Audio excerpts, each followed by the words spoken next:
We'll start by factoring out 2 times u sub k from the right-hand side. We are given that u0 is equal to 1/4. Building our sequence, we'll plug this in. u1 is 3/8. u2 is 3/4 times 5/8, which is 15 over 32. Let's stop for a moment. It sort of looks like as k gets larger, we're getting closer and closer to a half. To measure this difference, let's express these as a difference from 1/2. So u0 is 1/2 minus a fourth. We'll write this as 1/2 minus 1 over 2 squared. u1 is a half minus an eighth, or 1 over 2 cubed. u2 is a half minus 1 over 2 to the fifth. The only thing that changes is these powers of 2 in the denominator. 5 is equal to 2 squared plus 1. 3 is equal to 2 plus 1. 2 is equal to 2 to the power of 0 plus 1. Let's see if that continues. We also notice that when we take u sub 2 and subtract it from 1, we get 1/2 plus 1 over 2 to the fifth. This is good news because we're going to take 2,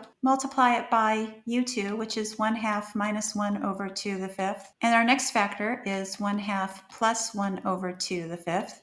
We have the difference of squares multiplied by 2. So this is 1/4 minus 1 over 2 to the 10th. Multiplying through by 2 again, we get 1/2 minus 1 over 2 to the 9th.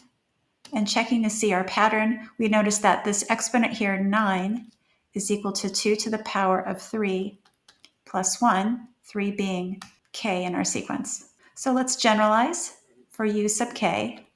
It looks like this is equal to 1/2 minus 1 over 2 to the power of 2 to the k plus 1. We want to find the limit of this sequence. As k gets very large, we notice that this denominator gets really large, so this fraction becomes very small. So our limit gets closer and closer to a half, which is what we've been seeing in our sequence. We want to find the least value of k such that this is true. So let's substitute. uk is 1/2 minus 1 over 2 to the power of 2 to the k plus 1.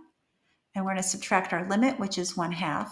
We want this absolute value to be less than 1 over 2 to the power of 1,000.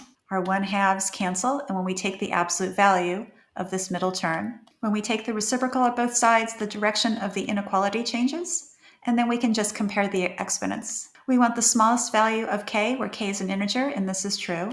And that's true when k is equal to 10, and that is option A.